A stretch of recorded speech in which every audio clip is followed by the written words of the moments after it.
Hi guys, I'm Joe Klemczewski, founder of the Diet Doc, here with Dr. Kori Probst. And today in the Diet Doc Life Mastery Podcast, we're going to be talking about binge eating, relapses, what to do, how to recover. Kori, it's something that any of us who do nutrition coaching or consulting, we're going to deal with probably on a pretty regular basis.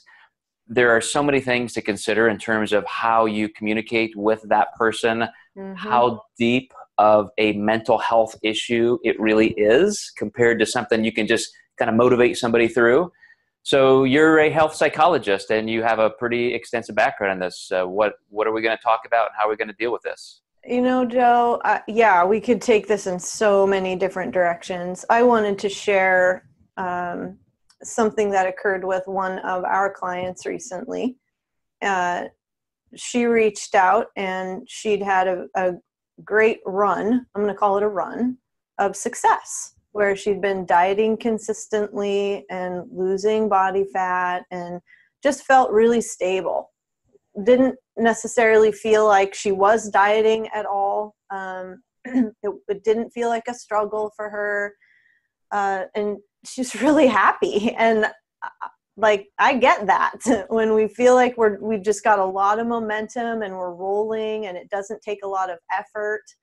But she had emailed us the other day and said, I binged and I did it twice. And I don't know why. She expressed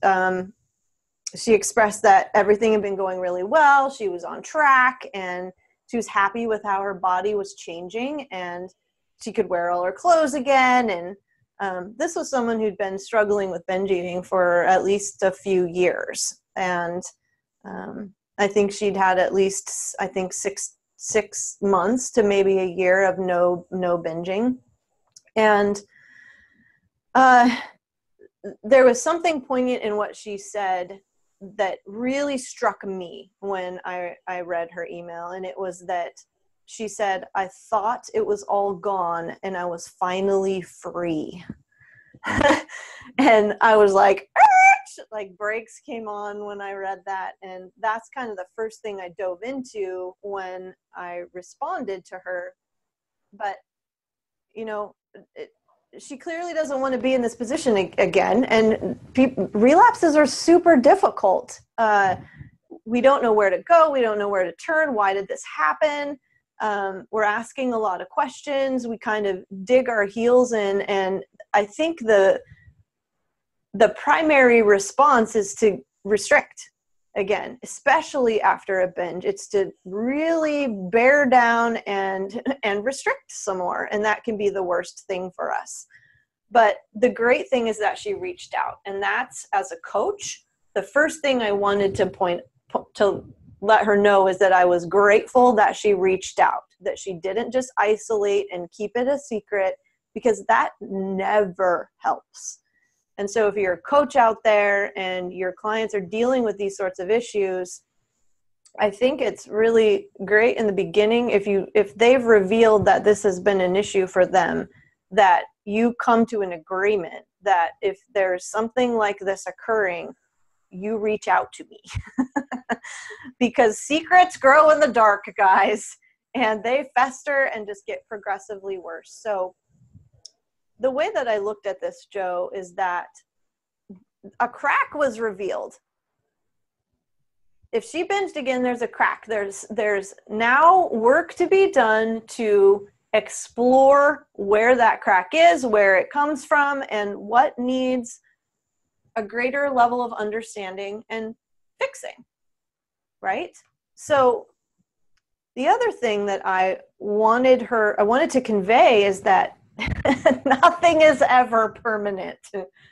Nothing is ever permanent. We can't make that assumption that, we learn a skill and then it's a free ride. And that everything is, because life is always changing. The circumstances are changing. The situation is altered. She may go to work one day and someone says something to her that she didn't expect. And now there's an emotion there. And if she hasn't learn certain skills or how to deal with that and have some level of emotional intelligence around it, something can happen that she wasn't necessarily prepared for. So, this is kind of what I shared with her. We learn new skills, and what happens is we develop a new normal. And she did this in a non-competition nutrition environment. Then she decided to pick up a competition goal, right? Now she has a date. She's got a certain level of body fat that she is planning to achieve to compete successfully. That's a different environment. So to expect that the skills she learned to manage emotion and binge eating in a non-competition environment is going to be the same in a competition environment that's not reality. So she has to establish now another new normal with the circumstances of her competitive goal. And this is true for all of us, right? None of us are immune to lapses, no matter what our goals are, what we've overcome or achieved, lapses in judgment or behaviors that hurt us or others, and disappointments in life. So this is what I was trying to convey to her. There are a few things that I wanted her to understand would be good to put into place or to start exploring. You and I have talked a lot about David Goggins recently. I haven't heard anyone else use this phrase before, but he calls it doing a live autopsy. That's just super poignant to me.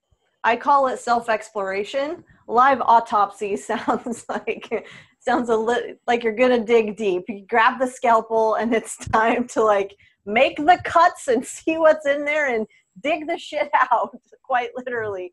But if there's a crack in her foundation, we got to look into the crack. We got to shine the light into the crack, explore what's in there or what's not, and see do we need some mortar to fill it in?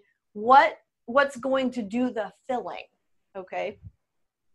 This new normal it's more about adaptation and understanding that what may work in one context is not necessarily going to be effective in another context or in this situation or with that person or in this restaurant as compared to the other one. But at a ground level with binge eating, what I needed her to understand was that this is more about emotional agility. And the primary skill that needs building is, how can I be with discomfort?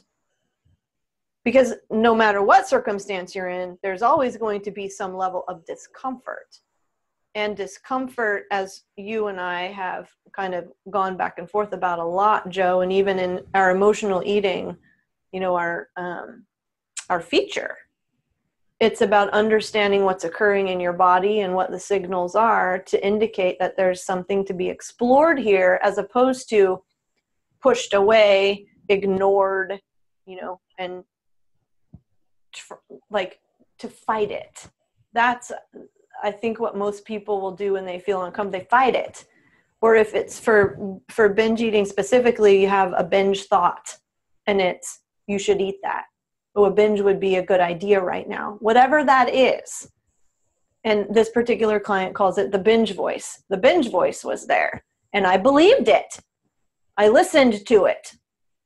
And I perceived it to be true, what it was saying to me. Well, the binge voice is just a thought, like any other thought, like these lights are hot, or, oh, yay, I'm so happy the sun is shining today.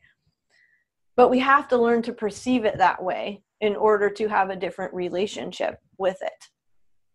I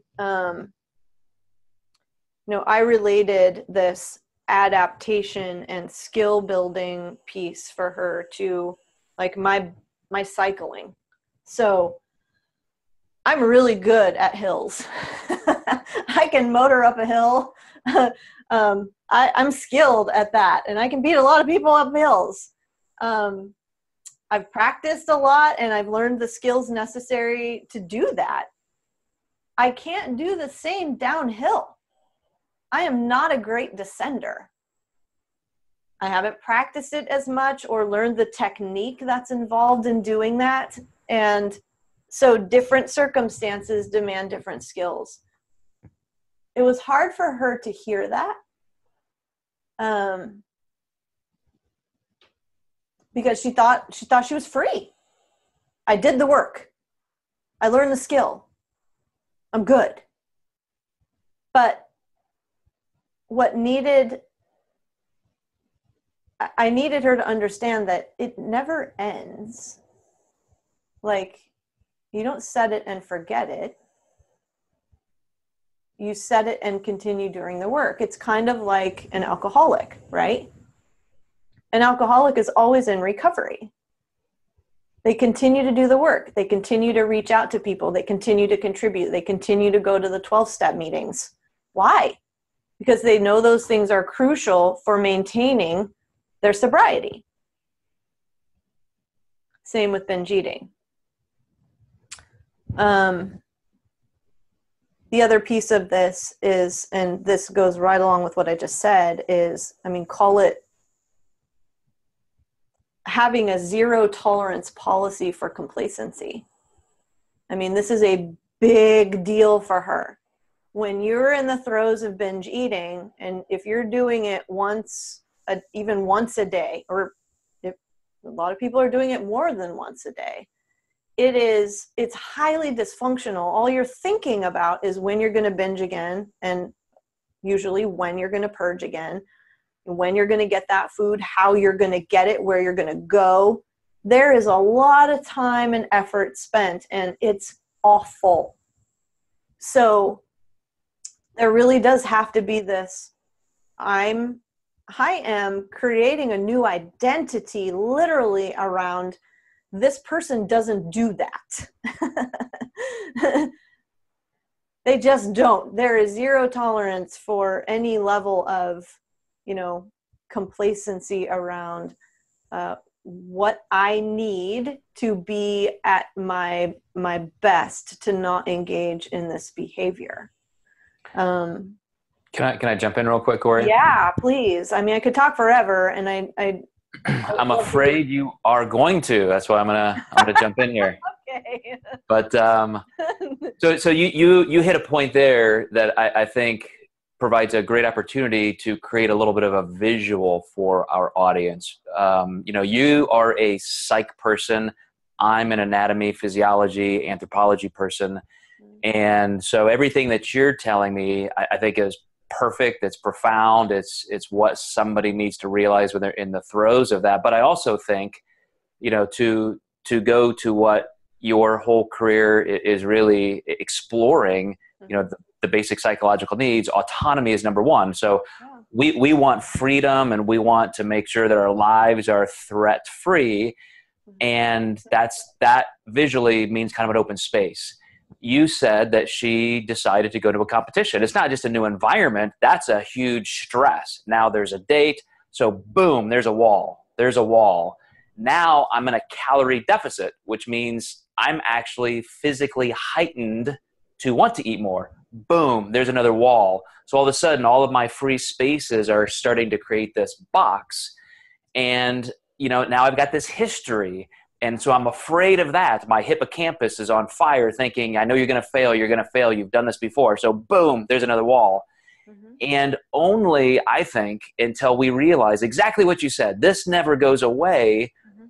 because it's a brain stem urge, mm-hmm. starvation. You are in threat mode, no matter what your, neocortex is saying, hey, this is great. We can do it. Just buck up, little camper.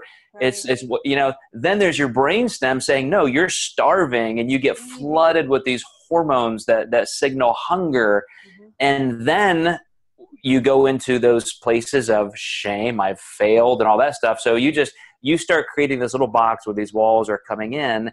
Mm-hmm. And that's what I think some of those unrealistic pressures can do. And so, how do we deal with those? And, especially, this is one note for you guys watching and listening.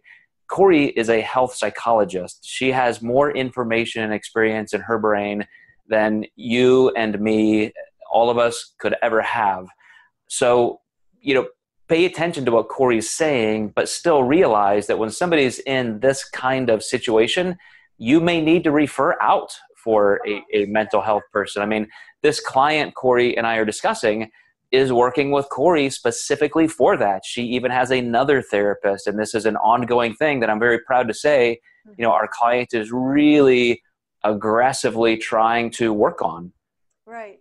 Yeah. Thank you for that, Joe. And, I'm relating it to alcoholism, and it's different because we have to eat. We don't have to drink alcohol, but we have to eat to survive. And so you put her in this environment, and whether it's a competition environment or not, or she's dieting or not, we're going to have thoughts about food.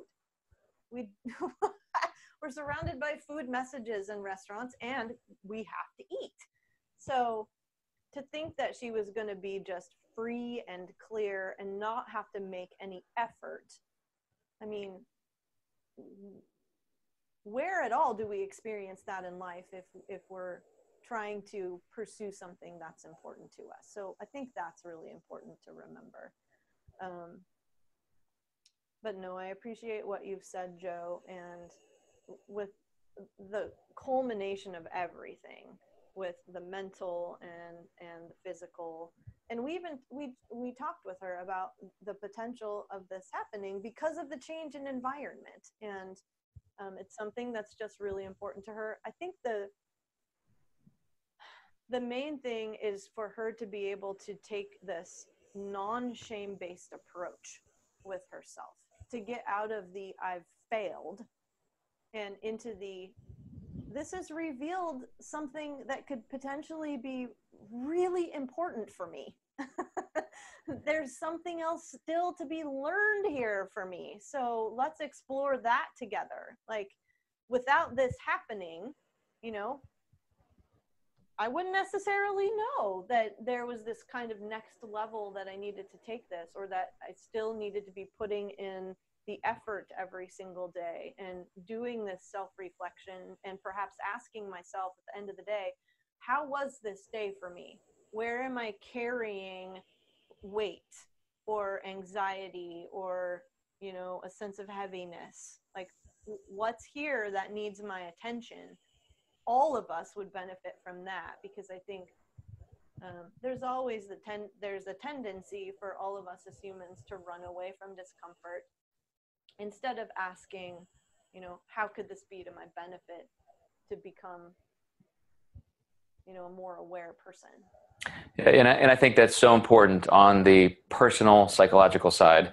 And all of those things, every time I have dieted and I've gone through this process of, professionally and personally trying to learn everything I possibly can, I relearn every time that there are real physical benefits. I'm not a binger. I don't eat to the point of excess or pain ever.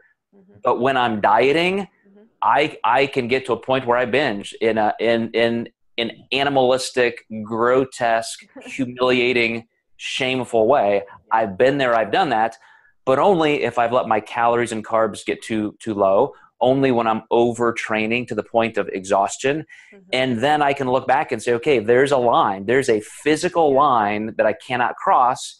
So now I'm using my prefrontal cortex to say, okay, where physiologically can I control my environment so that doesn't happen again? So I'm constantly pinging between the psychology and the physiology, but I think everybody has to realize they both are unbelievably powerful forces. One more point, Joe, before we end this.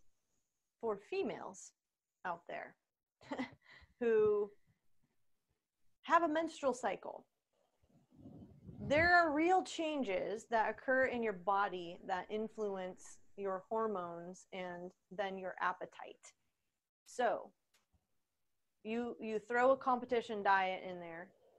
Now you've got these other hormones that are increasing your hunger levels, and maybe even your sense of just anxiety overall. And again, I come down to, I do not, blame and shame have no place in this for this client. It's help, let's understand this better and see what next steps we can take. I'm not dieting right now to lose body fat. Same time every month, I'm like, what is going on? Why do I feel like a bottomless pit? It happens. So again, physical. I mean, the body is the body. Yes. So we have to take into consideration all of these variables. Like you said, move away from shame and blame and just approach it from a place of understanding and learning. And even something like that, because that's a great point, Kori, to realize, hey, there's that point in time, 2 or 3 days maybe, where I just have to plan on having a little bit extra food, or I need kind of a floating emergency meal. That's going to be okay. If I put the goalposts at a place where I know I can consistently predict this, and here's going to be my pre-planned remedy, that's a whole lot better than just feeling like you're failing over and over. Or feeling completely out of control. And I do exactly what you said. I'm like, okay, I need more food. I'm going to, each of these meals today, have more calories. And it doesn't set me back at all. And I feel there is a sense of freedom that's there. Yeah, a planned increase is always going to be better physically and psychologically than a binge. Yeah. So awesome, Kori. I don't think this topic could ever end in terms of people's interest, because it's real stuff. I mean, we deal with clients who are in a calorie deficit. We deal with them who are going sometimes very far under their metabolic set points. Yeah. Physiologically, that becomes difficult. Psychologically, as you started the entire podcast out with, it will reveal very quickly if we have the tools to deal with this or not, if we're bringing baggage into this or not, if there are things in our lives that may not even have anything to do with food, so we think, that we have to deal with. Dieting and a calorie deficit is going to shine a light on that very quickly. Oh, yes, it is. Yeah. So awesome stuff, Kori. I know we'll continue to attack this topic from different angles, but for you guys watching and listening, thank you so much, and we will catch you next time. Thanks, guys.